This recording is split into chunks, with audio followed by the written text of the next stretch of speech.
All right, so let's talk a little bit about the tip of the week, guys. So how many of you all made New Year's resolutions? You guys are not hand raisers. You guys are the weakest, worstest hand raisers I've ever seen. Or you guys are not the just didn't make the resolution type people. That's okay too. This segment on tips and tricks is resolving to win in 2023. I'm curious, give me some ideas of what some of your real estate goals are for 2023. It's okay, you can shout it out. Yeah, go ahead, Estella. I want to get out of the house that I'm living right now and move across the street so my children can walk to school and not have to cross a very busy street. Okay. But also and mainly because I can cash flow my house. Okay, so you want to rent your property and buy another property. That's one of your 2023 goals. Okay, I like that. It's the immediate goal. Okay. The next 3 months. Okay, so how are you doing some marketing for those properties right now? I have a realtor sitting here. Okay. Okay. And another one helping me, and then I'm always looking for houses. Okay, so the realtor's great for finding properties that are on the MLS, but what else are you doing for marketing to be able to find some of these properties? That's it. What else should she be doing she knows where she wants to live. What should she be doing? I drive by. I don't know if you consider that marketing, but there's a... Do you talk to anybody? I talked to all the owners of those... Okay. And I called a few sell by owners. Okay.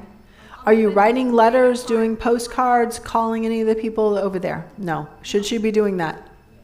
I'm sorry, I couldn't hear you? Yes. Okay. If you guys would have said yes with a little more gusto, maybe she would do it, because she's certainly not believing me. Do you guys think that she should maybe knock on doors, write some letters, send some postcards, or make some calls? Yes. She knows where she wants to be. Did she not tell you that? What's getting in the way of your greatness? Your fear. Oh, no, it's not fear. I'm very busy with my other stuff. But I'm busy. I'm too busy. Okay. Okay, you guys accepting that? Come on. No. All right. So in order to win in 2023, you have to, this is written for you. Did I know you? Did we meet before? Did we talk before? No. In another life, maybe. Not in this one. Do the work, which is do the marketing. Your realtor is going to bring you the great properties that are listed on the MLS, but you've got to do your own marketing in order to get the properties that are not listed on the MLS, right? And are there sellers right now who are saying, I don't want to sell? Are there would-be sellers who are saying right now, I don't want to sell? And why might they be saying that? Because they feel the market is what? Someone said crashing, in trouble, going down. But might they still want to sell?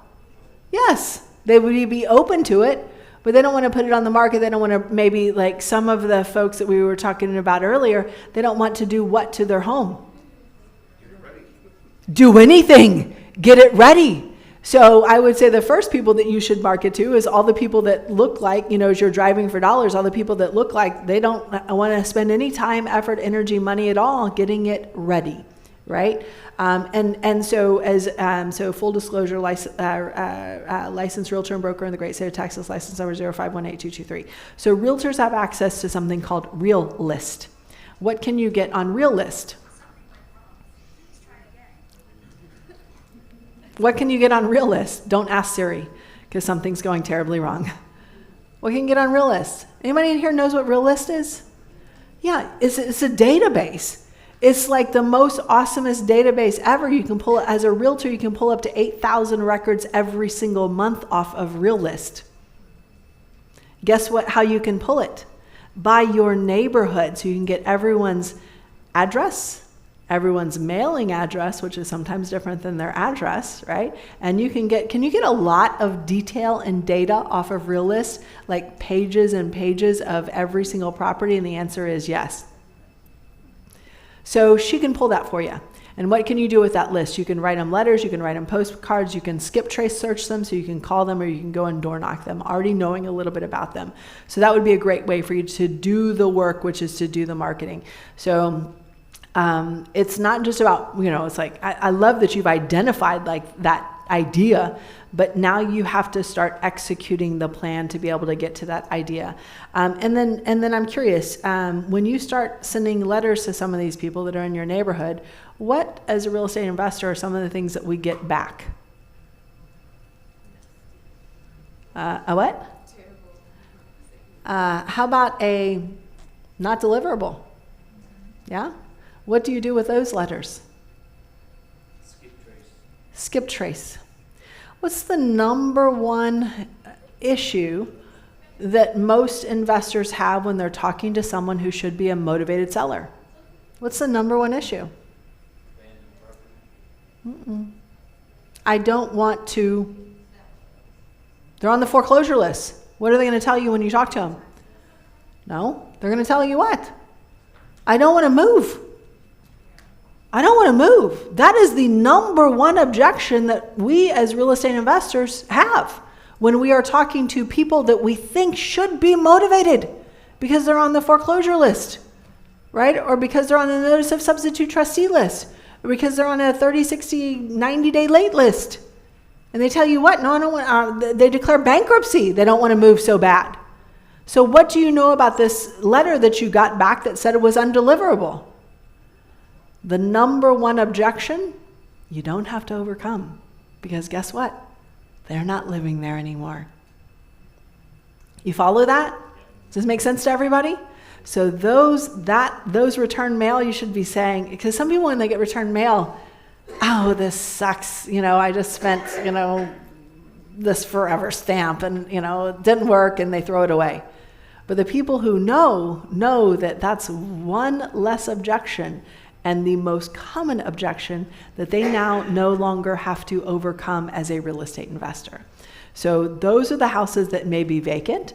Those are the houses that maybe a tenant was there that's not there anymore, that an owner was there that is not living there anymore. So those are the ones that I definitely want you to go after because that's one less hurdle that you have to overcome as a real estate investor. So do the marketing, make offers. Some people are afraid to make offers. Why are some people afraid to make offers? They don't know how much to offer. And they get stuck in this fear until what? Somebody else pushes them down and makes an offer, right? And sometimes it's not them. So sometimes they are on the, they're waiting, they're calculating, they're going back, they're aiming. Oh, I got a new piece of data. I got to go back and aim again. And then somebody else comes along and snakes the deal right out from underneath them because they're not going fast enough. Guys, make offers the second that you are at their house, make that offer. And why do I have an asterisk here? What are we going to put in our offers? There's going to be an option period in there, right? It's on page 2 of the contract. It's already written in. You just have to write in how much you want to pay for the option and how many days you want to get on the option. And what can you do in your option period if you find out later that you didn't do enough aiming and that you overpaid for that property? Someone said back out. What else do you do? Come on. Renegotiate it. Yes, it's okay. I've got good news. I've got bad news. Good news is I still want to buy this house. Bad news is I really messed up on this offer. You're probably going to think I'm a total amateur at this. You're probably going to think that I was planning on trying to renegotiate this the whole time. You're probably thinking that I don't know what I'm doing. You do what's called an accusation audit. Who made the original, who's the OG of accusation audits? Who? Chris Voss. Never split the difference. So an accusation audit is going to put them in a better mood as you are trying to renegotiate with them, okay? So if you guys have not yet read Never Split the Difference by Chris Voss, just go ahead and order it on Amazon right now. The Audible is outstanding. Who's listened to it on the Audible version? It's outstanding. Your kids will love it. I actually went to a 2-day workshop with Chris Voss. It was amazing, so highly recommend that. So he was a former FBI terrorist and hostage negotiator. And for those of you guys who are thinking, well, what in the world does terrorist and hostage negotiating have to do with real estate investing? If you are thinking that right now, what I will tell you is that it is clear to me that you have never negotiated with a motivated seller, because sometimes it does feel like, yes, Sometimes it does feel like a terrorist or hostage negotiation, right? So make offers as quickly as possible, knowing that you can re-aim during that option period, option period. Guard your numbers. Are we in a changing market? Yes. Do we have 160% more inventory on the market right now than we had at just 1 year ago, which is really hard to do, right? Do we have a 30% decrease in the number of houses that are being sold every month for about the last 4+ months? The answer is yes. Are we seeing a drop in prices? No, we are not. I will prove it to you, and I will wipe the floor with you. No, okay. But here is the difference. I'm talking about in Texas, okay? I'm not talking about in the greater United States. But what we are seeing is, instead of a year-over-year price increase, 20% year-over-year, we are seeing now like a 3, 4, 5% year-over-year increase, right?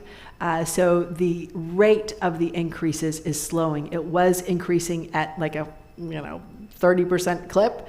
Now it's increasing at about a 5 to 10% clip. Now, if you are saying, well, the prices are lower versus May of 2022, you are correct. Prices are lower versus May of 2022. Okay, that was the May, June, the highest numbers we've ever seen. That was the fever pitch. But in the real estate world, when we're comparing the numbers, right, we're comparing year over year because of the seasonality, right, that happens in the number of closed sales and the prices as well. But when I say guard your numbers, I also want to make sure that if you are using your comps, the comps from May and June of 2022, what do you know? And if you're a wholesaler, those are real comps. And if your wholesaler is showing you comps from May and June of 2022, which is 6 months, 6-month-old comps, which were in a normal environment, are really good comps. What do you know about those comps? They're terrible. They're outdated. They're overpriced by a minimum of 10%. A minimum of 10%.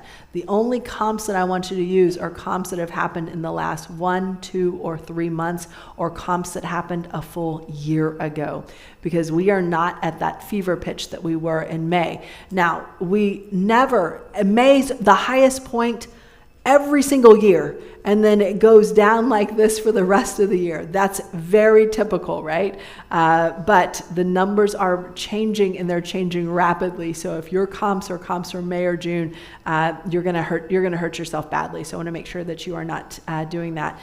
And guarding your numbers in that way. So you're protected because you have that option period, so you can go back and renegotiate it during that time. Complete your risk analysis. What does that mean?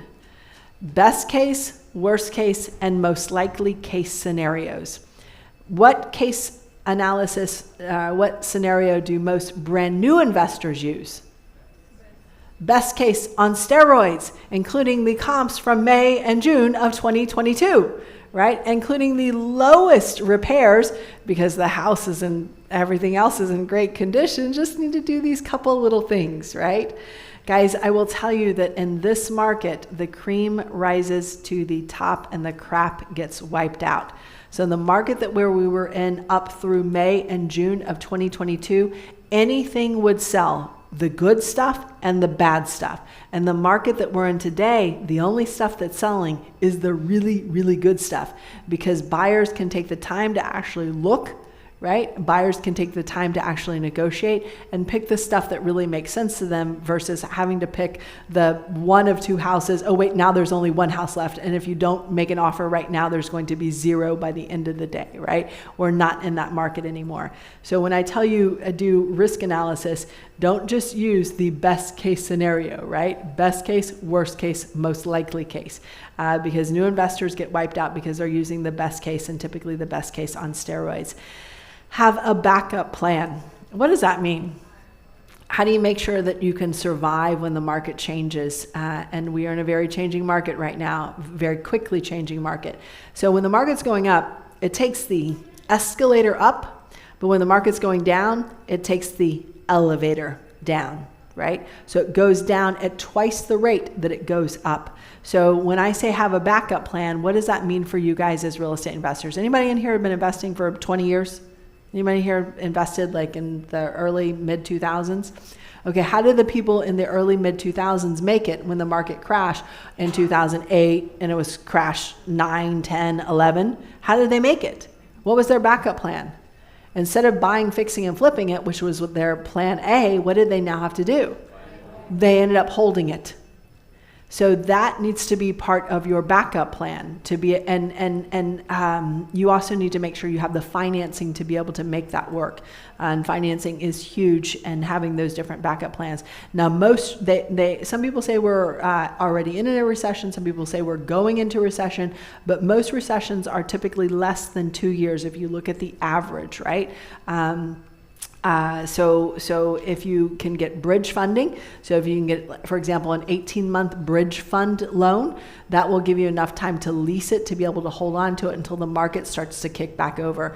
Alternatively, you could get a regular loan to be able to finance it and hold it as a rental, maybe hold it as an Airbnb while you're waiting for the market to change. The reason why we want to go through this process is because we are still in a rising interest rate market. Now, supposedly, we are not going to be in 0.75% increase territory for the January 31st meeting that the Fed is going to have, but they are still going to be raising rates. They're going to raise it anywhere from 0.25 to 0.5%. We are still seeing slowing sales, and many market sales are down 30%.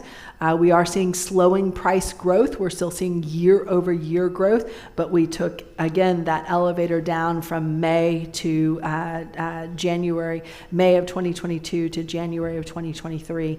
Rising costs for rehabs. So who are the people that have not yet figured out that the market is suffering?